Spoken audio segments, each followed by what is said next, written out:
Okay, here's something to think about. What if the world we experience every day, the one we see, hear, touch, what if that's just like a tiny fraction of what's really out there? Hmm. We kind of just assume our senses give us the full picture, right? But maybe that's a huge misunderstanding. That's a great way to kick this off. It really sets the stage for today's deep dive. We're going to explore this really fascinating perspective from Manly P. Hall. Right, the philosopher. Exactly. He spent his life on these kinds of questions. So our mission today really is to unpack his idea, this kind of living universe beyond our sensory perceptions. Okay. We'll look at the limits of our senses, how people, ancient and modern, tried to grasp these unseen worlds, and ultimately where Hall thinks the real unknown might actually be. All right, let's really dig into this then. We live our lives using our senses, and we mostly feel they give us a reasonably complete awareness of things. But we trust them. Yeah, mostly. We know they have limits, obviously, like you can't see around corners or hear a pin drop a mile off. Yeah. But Hall suggests something deeper, right? Like, what if our senses themselves are evolving? Exactly. In a process of evolution, as he puts it, meaning they could actually become more acute over time. Whoa, Uh, imagine that. More capable senses. It's a huge thought.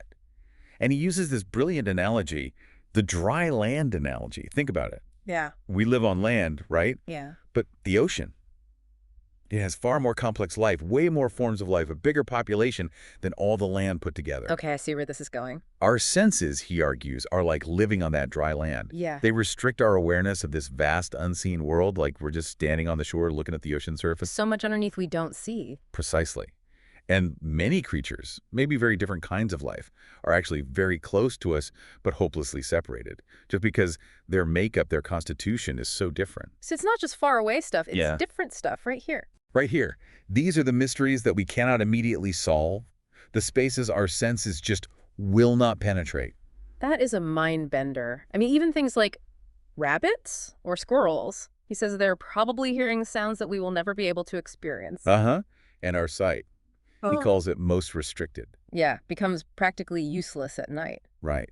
And we invent tools, scientific instruments to help. But even those. He says they're utterly inadequate. So the core admission is pretty humbling. We're limited creatures In this massive, almost unlimited universe. filled with many, many types of life that are perfectly real and valid, which we cannot experience. Wow. Okay. So, given we have these limits, it makes sense that our ancestors really thought about this stuff. Oh, they thought about these mysteries considerably. It wasn't just abstract for them. They felt it. They felt that from the unseen, there are flowing forces which are of importance to us. Like influencing their lives. Yeah, they wondered to what degree these invisible factors influence or even overshadow our conduct. It was real for them, part of their world. And you see that in their beliefs, right? Like the idea that the air around us was just full of creatures. Exactly. The Greeks, for instance, they populated the whole universe with living beings which men cannot see. Nymphs and dryads. Every fountain had its nymph, Yeah. every grove its dryad. Yeah. Yeah, the Romans had their kitchen gods. Under the hearth, right? And in China, other Eastern cultures, they also saw this populous universe filled with beings and forms of life that we cannot normally perceive. And it wasn't just little spirits, it was like hierarchies, gods, demigods. Deities, gods, demigods, and godlings, yeah. Even St. Paul describes hierarchies of being invisible to us, different levels of unseen beings. So what did they base this on? Was it just stories or experiences? Well, Hall points to examples like Socrates and his daemon.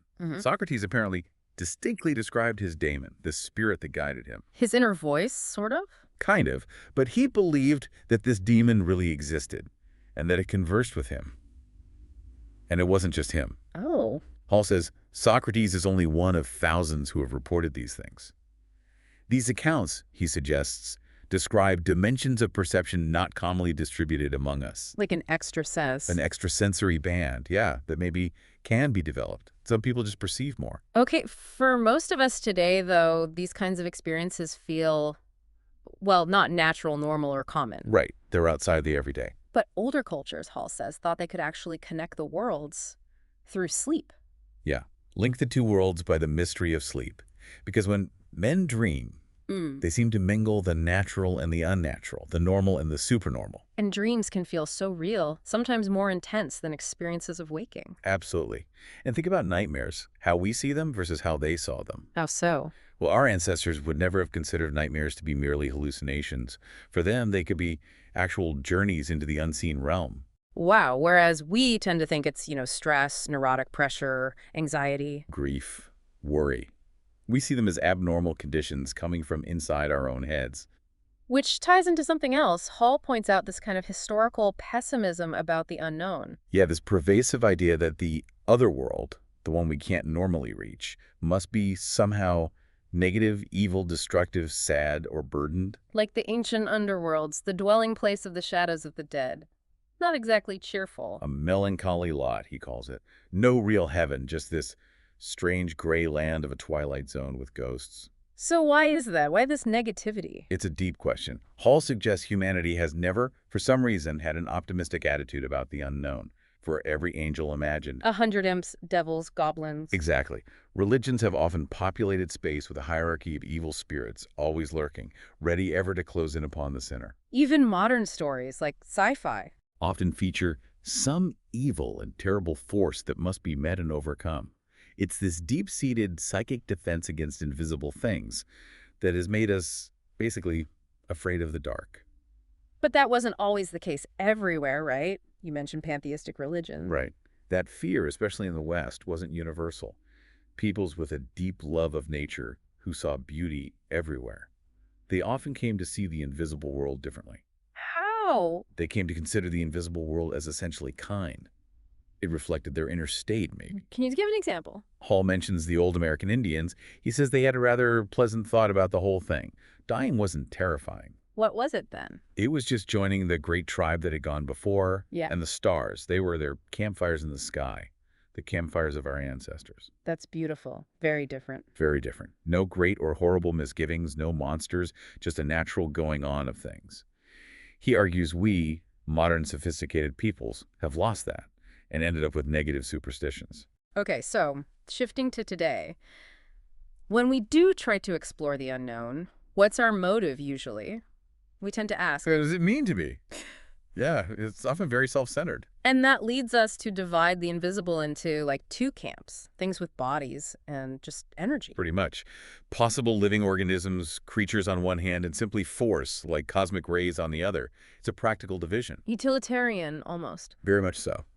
The modern scientific motive is often about finding new sources of raw materials or new ways of preserving and extending our own empire. So harnessing power. A vast scientific potential to harness. Yes, it's not really about meeting anyone out there. It's about what we can get from it. But there's another side to exploring the unknown, isn't there? The inner stuff. Like, where do ideas come from? Ah, yes. Are they just floating in pure thought substance? Yeah. Musicians sometimes say they hear melodies they didn't compose. Or people feeling inspired, getting strange insight, foreknowledge. A prophetic spirit, even. Those experiences point inward, towards a different kind of unknown. So Hall makes this really interesting point here, that a lot of how we describe the invisible world is just us, projecting ourselves onto it. Exactly. Simply, the extending of himself into it. We try to make the invisible an extension of the visible. We assume other beings out there must be like us. And that leads to fear. Often, yes. Because we suspect that they might do to us what we might well do to them. It's a reflection of our own nature, our own fears. So if we really want to understand this unseen world, gadgets won't cut it. We need inner tools. Inner resources, yeah. Okay. Because, as Hall says, man cannot invent a mechanical equal to consciousness. You can't build a machine that truly understands like a conscious mind can. So the key is neutrality. To have no preconception about them. To just experience neutrally the nature of this thing itself. Your own biases, your hopes, your fears, they just get in the way. But that's hard, isn't it? We like to be right. It's a huge challenge. We tend to want to prove that he is right. To defend opinion rather than discover truth, we filter everything through our conditioned faculties. So how did people in the past try to overcome that? Mystics, saints. They often renounced worldliness, self-interest, ambitions. Their goal was simply to serve truth. And that selflessness, the stories say, opened them up to visions of truth, to communion of the Spirit. So bringing this back to us, to you listening, if you're convinced the universe is scary, He will experience only its fearfulness. You'll see only his own face reflected back at you. So fear, or even hope, can be delusions. If they're based on your own stuff, yeah. Not on reality itself. Which leads to Hall's really big idea, doesn't it? The real unknown isn't out there. It's inside. Hmm. While we are visible and invisible, the unknown world, which must constantly concern the human being, is his own inner life. Wow. So the invisible universe around us is merely a symbol for the unknown within us. Exactly. Your own subconscious. Think of it as a creature of deep oceans. It's far more mysterious and more complex and more meaningful than your surface life. That's the real frontier. Okay, now it really clicks. Everything, therefore, that we reflect upon the unknown around us is due to the distortions of the unknown within us. All the fears, the doubts, the uncertainties, the griefs, they stem from that inner unknown. So the punchline is, every problem that we fear on the outside exists only on the inside. That's the core idea. It gives you immense power, if you think about it. And those monsters, those demons people imagine, they come from inside too. From within, yeah. Based on our own thought and emotional patterns, we release these mysterious beings, good or bad. They become the serious monsters of dreams and nightmares and visions. So when we read old stories like Jesus going down into limbo or Buddha redeeming souls in the underworld, Hall sees that as symbolic. Symbolic of the need for each of us to redeem his own underworld, to face our inner stuff. Even historical events, like the fear of witchcraft in medieval times. He argues it ultimately traces itself back to the subregions of man's own nature. This inner region of negation is where negativity, destruction, selfishness reside and fester. That's intense. What about illness? Did ancient people connect that to? Some did, yeah. They believed things like germs and bacteria were actually manifestations of this psychic evil that lurks within things. Like sickness comes from inner negativity. From the gradual increasing pressure of negation in the subjective part of self. Even wars, they thought, create these terrible hatreds that hang in the invisible atmosphere and corrupt the flesh, making us sick from the inside out. Okay, so there's this kind of double challenge, understanding the outer world and building a better inner world. Right. And Hall suggests that seeing the outer world, seeing nature as lawful and kind, can actually give us the strength to penetrate the illusion within ourselves. Like finding order outside helps create order inside. Sort of. Think about the Buddhist approach again. If you truly believe in infinite justice and the law of causality, You get rid of the demons. you slowly dispose of most of the demons that seem to infest the universe. Mm. Remember the priests converting the demons first? Right, and then the people became happy. And the demons became helpful. It's about transformation, not just defense. That's such a different mindset. So finding universal honesty out there requires inner honesty. Presumes the presence of an inner honesty in ourselves, yes. Yeah.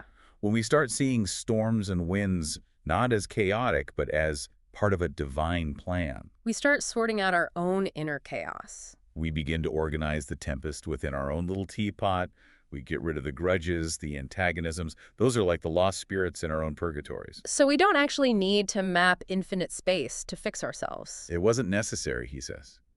Growth comes from voluntary victories over these negations inside. From having the courage to live by principles you feel are true, even if you can't scientifically prove them. That inner knowing. Acting on that inner knowing. What about those fears, though? That something out there could stop us. Hall is quite clear. There cannot be anything out there in the unknown of space that can prevent man from achieving his own destiny. No vengeful spirit or an evil sprite. Nothing external can block our path. They cannot interfere with the destiny of the individual or his right to be himself.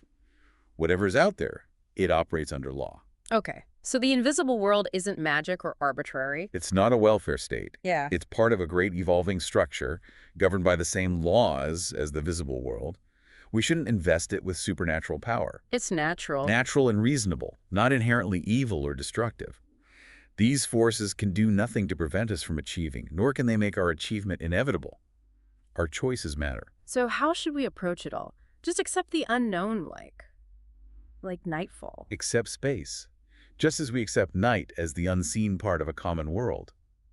Realize our environment, including the invisible parts, can influence us. Like how superstitions feel more real in certain places. Exactly, which means it's really important that our own dominant attitudes, the ones we carry inside, are just and reasonable. So the ultimate goal isn't necessarily to see the unseen, but to change our relationship with it. To instinctively turn to the unknown and bless it and not curse it. And that happens, Hall believes, when we experience the inner part of ourselves as beautiful, And see others positively, too. see others as fulfilling their natural destinies. When that happens, all hatreds, all dissonances, all discords vanish. Because fundamentally, no outside force can harm someone who hasn't first corrupted his own integrity. Wow. So what does this really boil down to for you navigating your day-to-day life, it sounds like? Mm. The biggest adventure isn't out there in space. Mm. It's right here, inside, in that limitless, often unexplored territory of your own inner world. Absolutely. This deep dive really suggests the universe, at its core, is honest, maybe even benevolent. And it mirrors our own integrity. Think about that. If every problem you fear on the outside exists only on the inside, Yeah. what incredible power does that give you? The power to change your whole reality just by working on your inner world.